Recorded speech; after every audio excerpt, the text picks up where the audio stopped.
Shoutout sa mga kabataan dyan, maghiriwas tabi ka mo. Charis lang, B.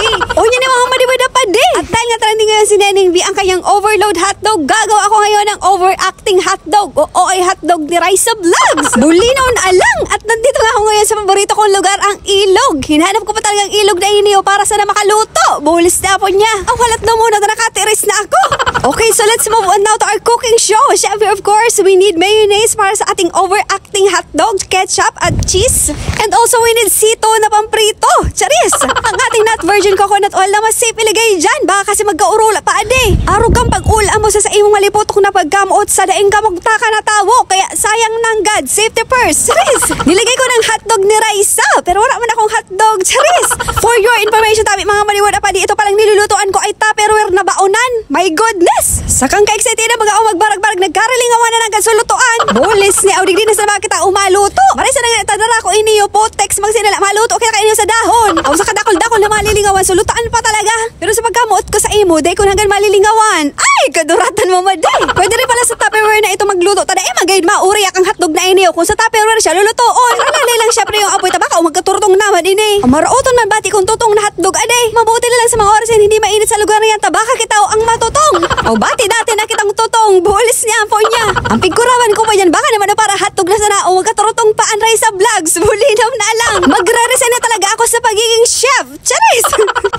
Sa mga oras ay malapit ang maluto ang hotdog ni Raisa na perfect ang pagkakaluto. I'm the best chef talaga of hotdog. Charis lang, babe. Para naman hotdog o pighambog mo pa talaga madin pa lang, diba? Masarap na. At masarap naman tingnan ang view dito sa ilog na ito. Kung taga dito ka, malamang alam mo kung saan ang lugar na ito. Hindi ko na sasabihin kung saan ang ilog na ito. Secret. Baka asset. Charis! Nablog ko na rin pala ang lugar na ito. Last year pa na medyo hindi maganda experience ko dito. First time ko pa naman nun maglamo tawdig deyo. O sana malamang din na pag-ibon ang trip na ito tamalainon baya. Nagralayog bag ang gapo. O day man pati mahiling so nagagapo tarag tatarago. Okay, let's move on. And finally mga madibo na padiluto ng hotdog ni Madi na ilalaag ko na sa tinapay. Nilagyan ko rin ng cabbage. O cabbage baga sa naot at iyo sorang pang lettuce. Mararias masarang ganang kaan sa tulak. Sunod ko naman nalinagay ang ketchup. At syempre of course ang mayonnaise. At ang partner ni Hearty Pangilisa na si cheese. Charis! Para mas lalong sumarap. Buli si apo niya managadgadan iniyo. Tagarwara kang magadgad na cheese. O tapirinohan ba kaya o ang loho ade? Runot na lamang si cheese. Charis! O bako man kayo din pang cheese. O baka o panggadgad ini kang aspa ka mga chismosa.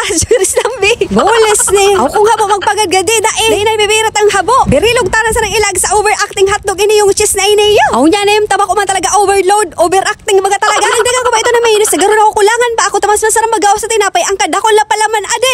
Pwede pa itong pambao ng mga bata. Isip bata. Kabataan na pang-asa ng lablaban. Charis! Senior citizen. Bakla at tumboy mo tagay baboy. And this is it mga madiwada pa din. Yan ni masiraman baga ang hotdog ni Madi. O maray kayo niyo magbabakal sa sentro. Asang gatos ang saro. Charis! Mahalin naman Madi.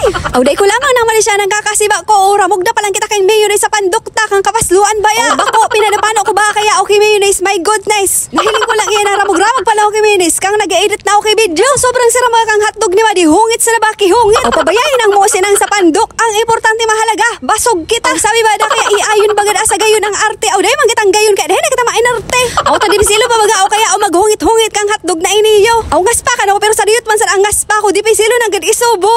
My God! At sa mga nanonood dyan pasensya. Hindi daw tawi sa ramog-ramog na pagkaon ko. At masasabi ko naman talagang masarap ang overacting hotdog ni Raisa Vlogs. Kung mabahal ka tabi, magbahal ka sa kuya o 100 pesos. Charis lang di. Yun na nga mga madiwada pa di. Inubos ko talagang overacting hotdog na yan. Tagutuman baga ako. O tanabitin pa ako sa sarong hotdog kaya naman nagsaro pa ako. Dahil naman ang duro diet ko niya na wala man napapansiksihan ta. Dati na kitang sexy. Charis lang di. Kaya kung mayawan makatana ka iniyo, malamang magluto ka man. Makakamura ka pa kasi unlimited. O daw ay dakol-dakol mo kay mayonnaise, kay ketchup, kay Eden cheese. O nasa sa imo iyan. Gurano ka kapaslo. At para sa mga kabataan dyan, magirigos-higos tabi ka mo. Dahil magparaasa kay mama mo. Charis lang di. And di umasan na tabi mga madiwada pa di. That's it for today's vlog. Sana nag-enjoy ka mo. Tapos basog na naman ako. Bulinaw na alang.